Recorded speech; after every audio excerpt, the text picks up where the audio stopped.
Bonjour à tous. Il est 13 h à Abidjan. Maintenant, les titres de votre journal. Un premier cas de dengue enregistré en Côte d'Ivoire, c'est le gouvernement qui l'a annoncé hier. Le gouvernement qui s'est penché sur plusieurs autres dossiers, notamment la question de l'emploi jeune. Aujourd'hui, c'est la journée internationale des sapeurs-pompiers militaires. Notre équipe de reportage a passé une journée avec les soldats de feu pour voir comment ils travaillent, images et commentaires dans quelques instants.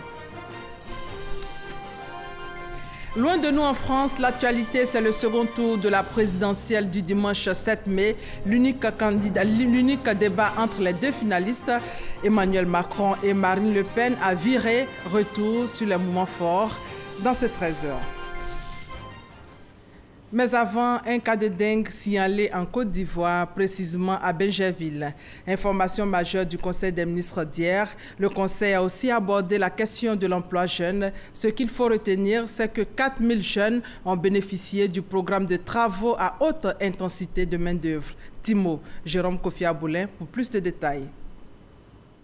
Partenaire sûr de la Côte d'Ivoire, c'est ainsi que s'est définie l'Association internationale de développement. Pour sa contribution au financement du projet de renforcement de l'alimentation en eau potable en milieu urbain, l'accord de prêt conclu récemment avec le gouvernement ivoirien en est un signal fort. Cet accord, d'un montant de plus de 29 milliards de francs CFA, a été au cours du Conseil des ministres ce mercredi l'objet d'un projet de décret pour sa ratification. Ce projet a pour objectif d'améliorer la qualité de l'eau, d'accroître l'accès aux services d'eau dans les zones urbaines et de renforcer les capacités de l'Office national de l'eau potable de l'ONEP. La mise en œuvre de ce projet concerne principalement 8 centres urbains sélectionnés dans le cadre du processus de planification des investissements du gouvernement. Les localités concernées sont celles de Tiasalé, Ndoussi, Zianouan, Agboville, Korogo, Ferkessédougou, Benjerville et Béomi, pour une population de 512 000 habitants. La question de l'emploi des jeunes, le gouvernement ne se lasse pas de s'en préoccuper. Le Conseil, en abordant le sujet, a évoqué la poursuite des formations complémentaires qualifiantes, en abrégé FCQ, pour permettre à des jeunes d'études supérieures surtout d'avoir du travail. Pour l'édition 2017, sont concernés 2185 jeunes. Ce programme a pour objectif principalement de faire face aux difficultés rencontrées par les jeunes diplômés en quête d'un emploi salarié en adéquation avec leur diplôme et en adéquation avec les besoins des entreprises. L'édition 2017 prévoit la formation, la requalification et la reconversion de 2185 jeunes diplômés issus de l'enseignement supérieur. Les jeunes visés ici sont des demandeurs d'un premier emploi. Leur âge est compris entre 18 et 40 ans et ils comptabilisent au moins 2 ans de chômage. Au niveau de la santé, le Conseil a informé sur l'apparition de la dengue en Côte d'Ivoire avec un cas à Cocody-Benjerville. La dengue, cette maladie qui a fait beaucoup parler d'elle en Amérique latine. Toutefois, le gouvernement rassure et promet de prendre des mesures de prévention pour éviter sa propagation sur le sol ivoirien. Un cas de dengue de type 3, qui est une forme relativement grave de cette maladie virale, aiguë, transmise à l'homme par la piqûre de moustiques infectés, a été confirmé le 28 avril 2017 par l'Institut Pasteur de Côte d'Ivoire. Des recherches actives d'éventuelles autres infections ont été menées entre la date de la première infection et aujourd'hui. Ces recherches complémentaires ont permis d'identifier 17 nouveaux cas suspects, à ce stade suspects, pour lesquels des prélèvements sanguins ont été réalisés et acheminés à l'Institut Pasteur pour analyse. Les résultats sont en attente et les enquêtes épidémiologiques et entomologiques se poursuivent. Aussi, dans l'urgence, le Conseil a instruit le ministre de la Santé et de l'Hygiène publique, ainsi que l'ensemble des ministres concernés, à l'effet de prendre des mesures vigoureuses de prévention et de lutte contre la transmission du virus de la dengue. À cet effet, il sera procédé à la démoustication des sites abritant des gîtes lavaires ou susceptibles d'abriter des gîtes lavaires dans l'ensemble du district autonome d'Abidjan. il est important d'informer la population, mais en même temps de rassurer la population sur le fait que pour le moment, les choses semblent bien contenues et que tout est mis en œuvre surtout pour éviter une propagation de cette maladie à Abidjan et dans notre pays. Une autre information donnée au cours de ce conseil, c'est la nomination du nouveau directeur général des douanes. Il s'agit de Dapierre Alphonse. Le nouveau DG des douanes n'est pas un inconnu. Il a été l'adjoint de son prédécesseur pendant plusieurs années. Et le Conseil des ministres a aussi adopté une communication relative à la visite d'amitié et de travail en Côte d'Ivoire du président ghanéen Nana Addo Akufo-Addo, qui arrive demain, vendredi 5 mai, pour une visite de 48 heures. Au cours de cette visite d'amitié et de travail, le chef de l'État ghanéen et le président de la République vont examiner des sujets d'intérêt commun, ainsi que ceux qui concernent la sous-région, l'Afrique et le monde. Au programme, tête-à-tête entre les deux chefs d'État et visite du site de la compagnie ivoirienne de production d'électricité. Les populations ivoiriennes et la communauté ghanéenne sont invitées à réserver un accueil chaleureux à l'hôte de Mac, à l'aéroport Félix Houphouët-Boigny, demain, vendredi. Les députés ivoiriens invités à déclarer leur patrimoine. C'est d'ailleurs pour cette raison qu'une délégation de la haute autorité pour la bonne gouvernance a effectué le déplacement au Parlement, nous dit Michel Digré. Les parlementaires ivoiriens sont assujettis à l'obligation de déclaration de leur patrimoine, tel que mentionné à l'article 5 de l'ordonnance du 20 septembre 2013. La loi est impersonnelle et s'applique même à ceux qui la votent, mais cette fois, elle fait grincer des dents. Moi, je parle de moi qui suis femme d'affaires. Ça, vraiment, c'est compliqué, hein? Le secrétaire général de la haute autorité pour la bonne gouvernance lève des équivoques. Pourquoi les députés sont-ils soumis à la déclaration de patrimoine? Selon la Banque mondiale, la corruption est le fait d'utiliser sa position de responsable d'un service public à son bénéfice personnel. Elle peut prendre la forme notamment de conflits d'intérêts, de trafic d'influence ou même d'abus de fonction. C'est dans cette perspective que les députés, qui bien que ne gérant pas de deniers publics, sont invités à déclarer leur patrimoine conformément à l'article 5 de l'ordonnance 2013-660. Des explications qui finissent par convaincre les uns et les autres. Nous votons les lois. La charité bien ordonnée commence par soi-même. On doit déclarer nos biens. Ce qu'ils ont expliqué, il faut avoir un minimum de valeur morale. Et ce que nous pourrions dire en tant que députés, c'est que nous devons monter l'exemple. Parce que c'est vrai, par moment, nous ne manipulons pas de budget, mais nous savons tout le rôle ou toute l'influence que nous pouvons avoir sur certaines prises de décision au niveau local, et tout ceci effectivement concourt à la bonne gouvernance. Ce qu'il faut noter, cela n'empêche pas un député qui, malgré qu'il soit député, qui a des affaires, de faire profit naturellement de manière légale. Ce qui est combattu dans l'action de la haute autorité de la bonne gouvernance, c'est l'acquisition de manière frauduleuse de biens à partir des opportunités de l'État. Et je pense que c'est bien apprécié, c'est bien pris. Je pense que l'ensemble des députés seront forts de faire la déclaration de leur patrimoine. Au cours de la dernière législature, seulement 109 députés sur 250 ont déclaré leurs biens, soit un taux de déclaration de 61%. Dans l'actualité aujourd'hui, c'est la journée internationale des sapeurs-pompiers militaires. Comment ces soldats de feu travaillent ici en Côte d'Ivoire? Quelles sont leurs difficultés et comment sont-ils jugés par les populations? La réponse à toutes ces préoccupations avec Chris Diomandé. Son reportage est commenté par Franck Wadion.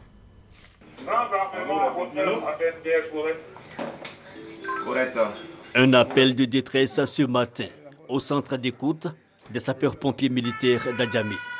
Les faits se déroulent un peu plus au nord, au quartier Makassi. Un accident de la circulation. Une équipe d'intervention est dépêchée. Elle intervient avec célérité, quelques blessés légers. La promptitude des pompiers est saluée. D'ici mon arrivée à Bobo, je n'ai fait que 15 minutes. Et 10 minutes après, j'ai vu les sapeurs-pompiers arriver. Vraiment, je les encourage toujours, tels qu'ils le font, à pouvoir aider la population. Ils sont tous sur le terrain, en tout cas, pour secourir la population. De façon générale, ils font leur boulot. C'est des gens que j'apprécie beaucoup. Les sapeurs-pompiers sont utiles pour la société. parce que c'est des sauveurs de vie. Des pompiers intervenant rapidement, l'idéal souhaité par tous. Les sapeurs-pompiers militaires de Côte d'Ivoire, justement, parlons-en. Un tour à Adjamé Indénié, au GSPM, la plus grande compagnie de soldats du feu. Le GSPM est un corps des forces armées qui a pour mission d'assurer la protection civile dans toutes les zones où il est implanté. Le fonctionnement du GSPM n'a vraiment rien à voir avec un fonctionnement militaire. C'est seulement la gestion qui est militaire. Le corps met à disposition des requérants ses matériels et ses personnels dans le cadre du secours à victimes et de la lutte contre l'incendie. Le quotidien des pompiers se résume en un mot, secourir. Et cela demande un savoir-faire. Nous venons là d'effectuer une manœuvre de sauvetage de 2 personnes qui étaient sur une pirogue, 2 pêcheurs sur une pirogue. Et malheureusement, la pirogue a chaviré. Donc cela va sans dire qu'il faut effectuer d'abord un sauvetage pour la première personne qui était au-dessus, en train de se noyer, et une autre recherche à travers les plongeurs pour retrouver le corps de la deuxième personne, deuxième victime, qui était immergée. Ça fait 3 sauts du pont que j'ai fait. Le saut du pont, quand on voit, on se dit que c'est facile, mais ce n'est pas un boulot qui est facile. Aujourd'hui, je suis allé à 7 mètres, 7 mètres de profondeur. Un quotidien fait d'actes de courage. Ces pompiers, bien que braves, n'échappent hélas pas à la critique. Ils sont un peu lents dans le travail. Voilà. Au moment où tu as le plus besoin d'eux, ils mettent du temps à venir. À Bobo, il y avait l'incendie dans le grand marché d'Abobo. Je crois bien en 2015. Ils ont duré même d'abord avant de venir. À tort ou à raison, les pompiers sont pointés du doigt à la moindre faille. Une situation qui a toutefois son explication. La ville d'Abidjan est surchargée. La circulation est difficile. Donc, arriver de façon fluide sur le lieu d'un sinistre, c'est parfois très compliqué. On a aussi des problèmes fonctionnels. Vous savez que le 180, le numéro d'appel d'urgence, c'est un numéro gratuit. Malheureusement, on a énormément de plaisantins qui appellent juste pour s'amuser, pour faire des farces ou même pour nous donner de fausses informations qui nous font déployer nos moyens pour arriver sur une zone où effectivement il n'y a rien. Ensuite, en matière d'incendie, le gros problème que nous rencontrons, c'est que nos cités actuelles ne sont pas dépourvues ou peu pourvues en hydrants. Les hydrants, ce sont les poteaux d'incendie qui permettent de faire le relais entre le camion lorsqu'il a épuisé sa tonne. Les 4000 litres d'eau que nous avons, c'est vraiment 1 minute d'intervention. Pour plus d'efficacité sur le terrain, le commandant du GSPM fait des propositions. Le secours est un droit de chaque citoyen. Et il est bon que les secours soient vraiment rapprochés des populations. Donc non seulement ça facilite l'action même de ceux qui doivent porter secours, mais aussi c'est une bonne chose pour ceux qui ont besoin. Donc l'implantation doit être renforcée et aussi l'équipement du GSPM. 1500 sapeurs-pompiers exercent leur métier pour sauver des vies en Côte d'Ivoire. Il existe 8 compagnies d'incendie et de secours, dont 4 uniquement dans le district d'Abidjan. Le 4 mai donc, Journée internationale des sapeurs-pompiers militaires, est l'instant où la communauté mondiale reconnaît et rend hommage au dévouement dont font preuve les sapeurs-pompiers militaires pour assurer un environnement aussi sécurisé que possible à l'ensemble de la société. Depuis ce drame qui s'est produit à Gagnoua en images, une dame de 45 ans a perdu la vie dans un accident. Touré Oro Abassio a été heurté par un camion. Il faut dire que ce sont les freins du camion qui ont lâché au moment où le véhicule amorçait une descente dans une ruelle très fréquentée par les commerçants, les piétons et les automobilistes. Alors, Dame Touré, vendeuse d'attiéké poisson au quartier fonctionnaire de Gagnoua, a trouvé la mort sur place. Elle était donc venue comme tous les matins faire son marché. Elle ne retrouvera plus ses clients et sa famille. Aujourd'hui, les commerçants appellent de tout leur vœu la construction d'un nouveau marché pour leur sécurité. L'ancien marché est parti en fumée il y a plusieurs années.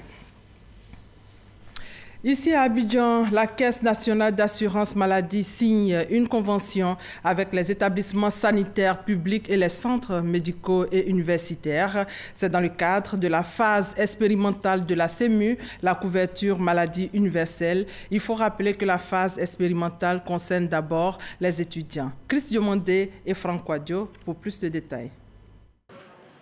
Plusieurs signatures de conventions entre 8 établissements sanitaires des universités publiques de Côte d'Ivoire et la Caisse nationale d'assurance maladie CNAM.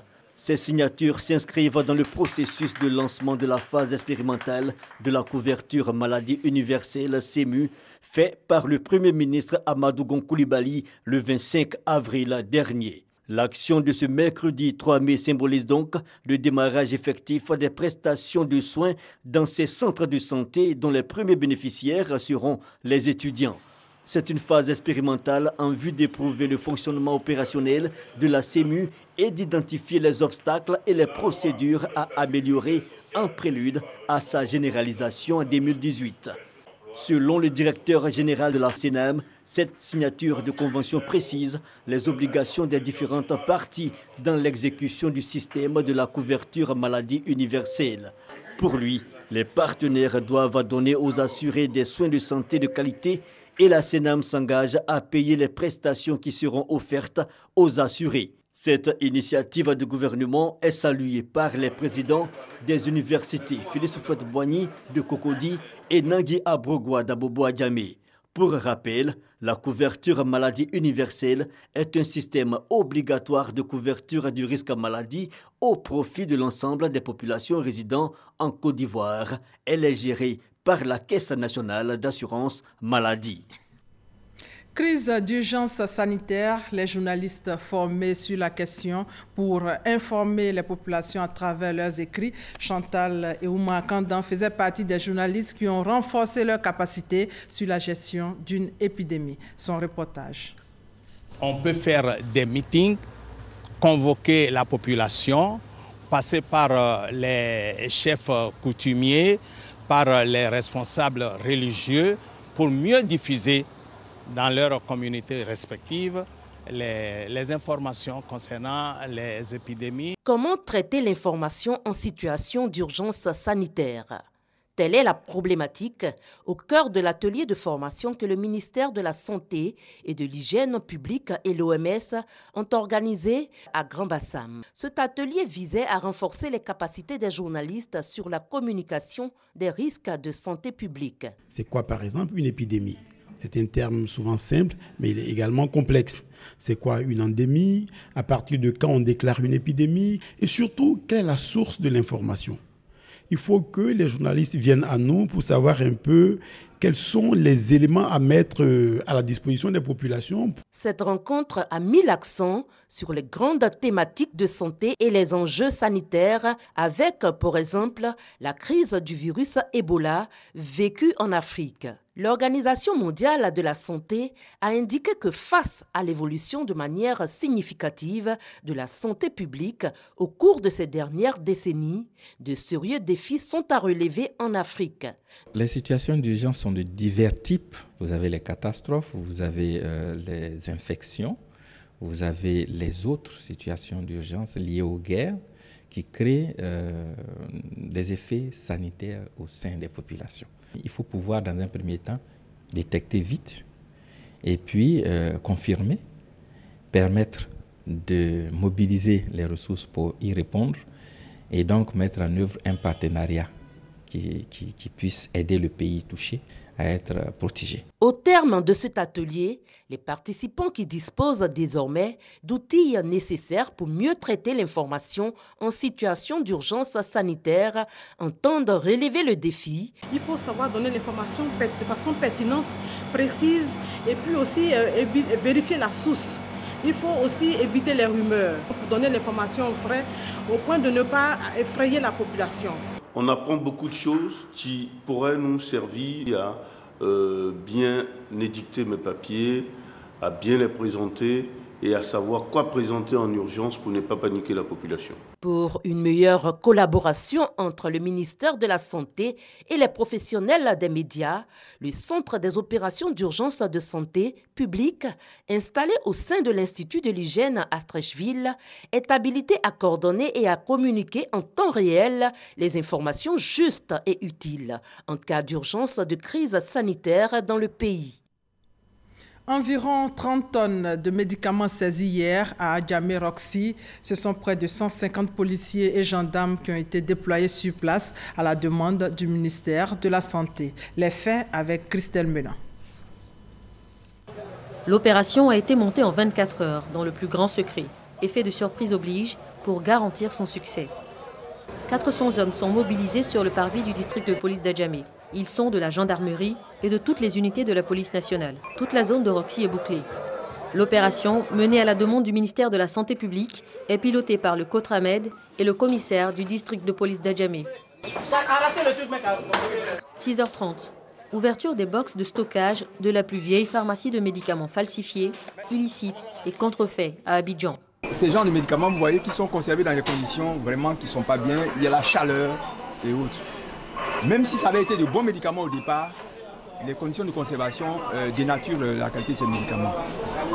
Et là, c'est des médicaments qui en général sont fabriqués dans des conditions qui ne sont pas connues. Et ça fait beaucoup de mal à la population. Ce matin à Roxy, près de 30 tonnes de médicaments ont été saisis. Mais ce n'est que la partie visible de l'iceberg. Il faut faire vite, saisir le maximum possible de médicaments. Et veiller sur les indélicats, tenter de dérober les produits ou de s'attaquer aux factions en poste. 13h, fin de l'opération. Les 4 camions pleins seront déchargés dans les locaux de la direction de la pharmacie et du médicament. Le temps pour le coordonnateur de nous faire le point de cette opération qui marque la fin de la phase de sensibilisation. Un État ne peut pas rester insensible ou du moins passif face à cette situation. C'est une suite logique dans les actions que mène Madame la ministre de la Santé et de la lutte contre le sida à l'endroit des vendeurs de médicaments de mauvaise qualité. On le fait en guise d'avertissement et on espère qu'elles comprendront le message qui a été lancé. Nous aurions pu procéder à des arrestations. On n'est pas allé jusque-là. Roxy est un symbole dont nous savons que la lutte, nous ne devons pas la mener seulement à Roxy. Il y a d'autres sites que nous connaissons, que nous allons attaquer bientôt. Ces 4 dernières années, les villes de Boaké et de San Pedro ont été régulièrement confrontées à des cas de rage humaine. Après plusieurs mesures pour faire face à la situation, le ministère de la Santé et le ministère des Ressources animales et halieutiques ont mis en place une stratégie qui met l'accent sur l'approche communautaire. D'ailleurs, un comité est mis sur pied à Boaké. Reportage Kader Sogodougou. La lutte contre la rage à Boaké s'intensifie avec l'implication des populations locales pour une plus grande sensibilisation. Un comité avec en son sein des personnes de différents secteurs d'activité aura pour mission de sensibiliser les populations sur les dangers liés à la non-vaccination des animaux contre la rage. Boaké et San Pedro, il faut le dire, connaissent des cas de rage régulièrement ces 4 dernières années.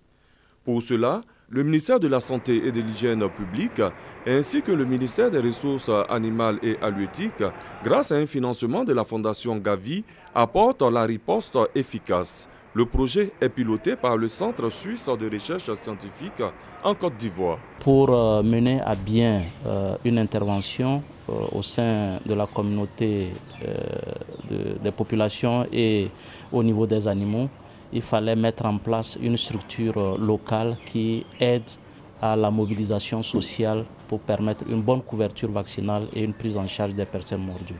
Donc aujourd'hui, pour nous, la mise en place du comité intersectoriel répond à un maillon qui manquait dans le dispositif de la prise en charge de la rage. Selon les statistiques de l'Organisation mondiale de la santé, OMS, la Côte d'Ivoire enregistre 18 cas de rage par an. La rage, faut-il le rappeler, est causée par des mammifères à sang chaud. Le chien à 99%, le chat, la chauve-souris, le chacal, le loup, le renard et les bovins. La rage se transmet à l'homme à travers la salive, par morsure, griffure et léchage d'une plaie. On parle développement maintenant avec le village de Péé-Kanwébli dans le département de Tout-le-Pleu qui a maintenant de l'électricité et un centre de santé. Ce double événement qui contribue au bien-être des populations a été célébré récemment, nous dit Honorine Aïgori. La mutuelle du village, dénommée Association des fils et filles de Mao, AFIMA, et les autorités préfectorales de Tout-le-Pleu ont œuvré pour l'installation de ces infrastructures qui viennent d'être mises en service à Péé-Kanwébli, département de Tout-le-Pleu. Le sous-préfet de Thiobli a rassuré que le centre de santé et la mise sous tension électrique seront utilisés à bon escient. Il a expliqué au cadre du village que le développement de leur localité doit être leur première préoccupation. Le représentant du ministre Anne-Désiré Ouloto, marraine de la cérémonie, a dit sa fierté de voir ces réalisations. L'électricité est revenue, mais l'électricité, ce n'est pas pour rester dans les rues, c'est pour faire en sorte que les branchements arrivent jusque dans les maisons.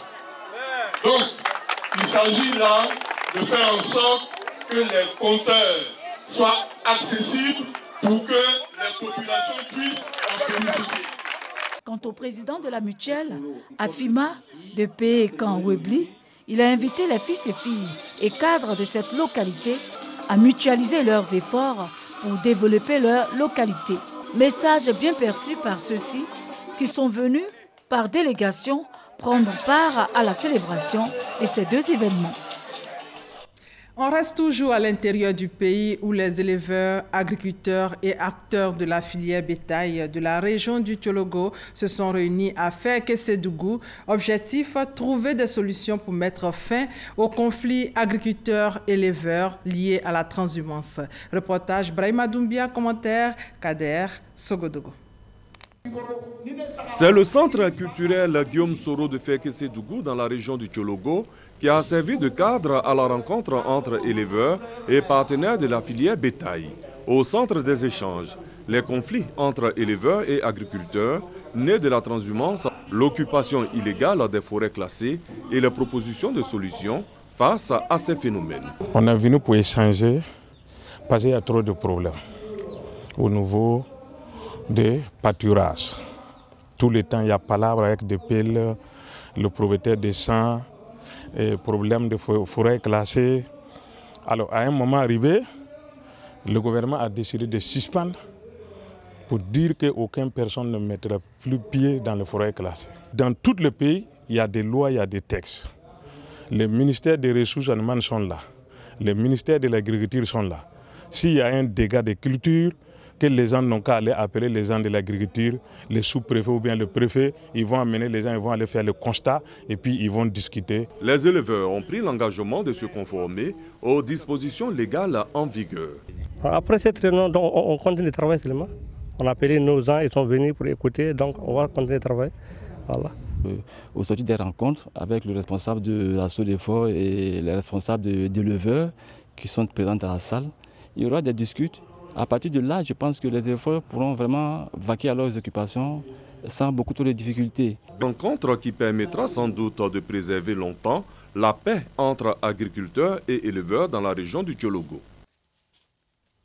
Après Fek, cap sur Bodokro, qui a désormais une école primaire publique réalisée dans le cadre du PPU, programme présidentiel d'urgence. Célébration de l'événement dans ce reportage de Charles Tatou. Zangokro, c'est dans la sous-préfecture de Bodokro. Ce village bénéficie désormais d'une école primaire de 6 classes réalisée par le PPU à hauteur de 80 millions de francs CFA. Zangokro s'est offert un circuit de commercialisation de produits agricoles qui a favorisé le retour de certains bravalides partis dans les régions forestières. Aujourd'hui, l'anacarde et la tomate sont les deux filières sur lesquelles repose le développement de ce village, dont la production agricole contribue à l'économie du pays. Normal de donner la chance à ses enfants d'aller à l'école. La livraison de ces bâtiments scolaires a suscité une fête de retrouvailles des filles et fils de la localité. Tour à tour, les différents acteurs du système éducatif de Bodokro ont exprimé leur reconnaissance au gouvernement ivoirien et au chef de l'État Alassane Ouattara pour ce don. Outre Zangokro, cet établissement scolaire va également profiter aux enfants de 8 autres villages environnants. Hors de nos frontières, 2h30 de mission en France. Emmanuel Macron et Marine Le Pen se sont affrontés hier pour l'unique débat avant le second tour de la présidentielle dimanche 7 mai. Ils ont été interrogés sur l'économie, l'Europe, l'international et enfin les questions de société. Mais il a été difficile d'entendre de vraies discussions car chaque candidat a suivi sa propre feuille de route, attaquant son adversaire. Emmanuel Macron et Marine Le Pen se sont livrés un duel féroce, voire violent. Voilà, et c'est la fin de ce 13h supervisé par Michel Mambo et Adama Kone. Merci de votre fidélité et à très bientôt.